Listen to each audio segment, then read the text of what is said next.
Majapahit sebagai salah satu kerajaan Hindu-Buddha terbesar di Indonesia yang berkuasa selama 234 tahun, tentu tidak luput dari intrik-intrik politik internal.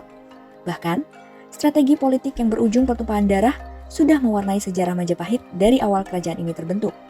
Seperti runtuhnya kerajaan Singasari dan pemanfaatan serangan pasukan Mongol untuk merebut kembali kekuasaan.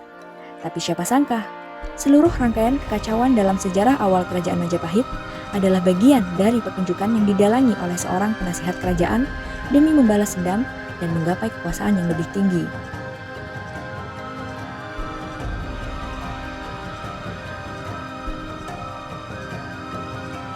Arya Wiraraja adalah seorang tokoh politik penting baik semasa kerajaan Singhasari maupun kerajaan Majapahit.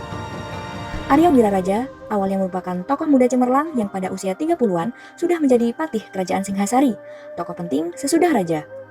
Semua berubah pada tahun 1272 setelah terjadi pergantian tahta kerajaan dan Kertanegara menjadi Raja Singhasari yang baru.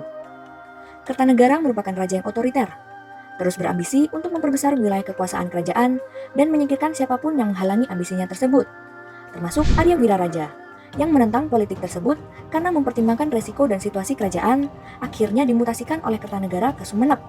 Setelah semua yang telah dia abdikan untuk kerajaan Singhasari seumur hidupnya, ini yang dia dapatkan. Pemutasian jabatan dari Pati Singhasari menjadi Bupati Sumenep inilah yang kemudian menjadikan Arya Wiraraja mengambil langkah politis balas dendam.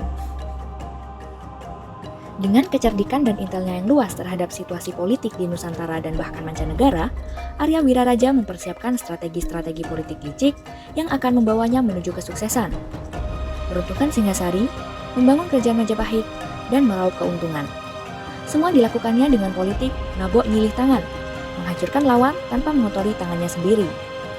Setelah persiapan yang matang selama belasan tahun, panggung pertunjukannya pun dimulai. Pada tahun 1292, Arya Wiraraja mengirimkan surat pada Jayakatwang, Raja Kadiri, yang menyimpan dendam pada kerajaan Singhasari karena leluhurnya dikalahkan oleh pendiri Singhasari. Di dalam surat itu, Arya Wiraraja menyulut ambisi Jayakatwang untuk menyerang Singhasari dan bahkan menawarkan intel dan strategi penyerangan.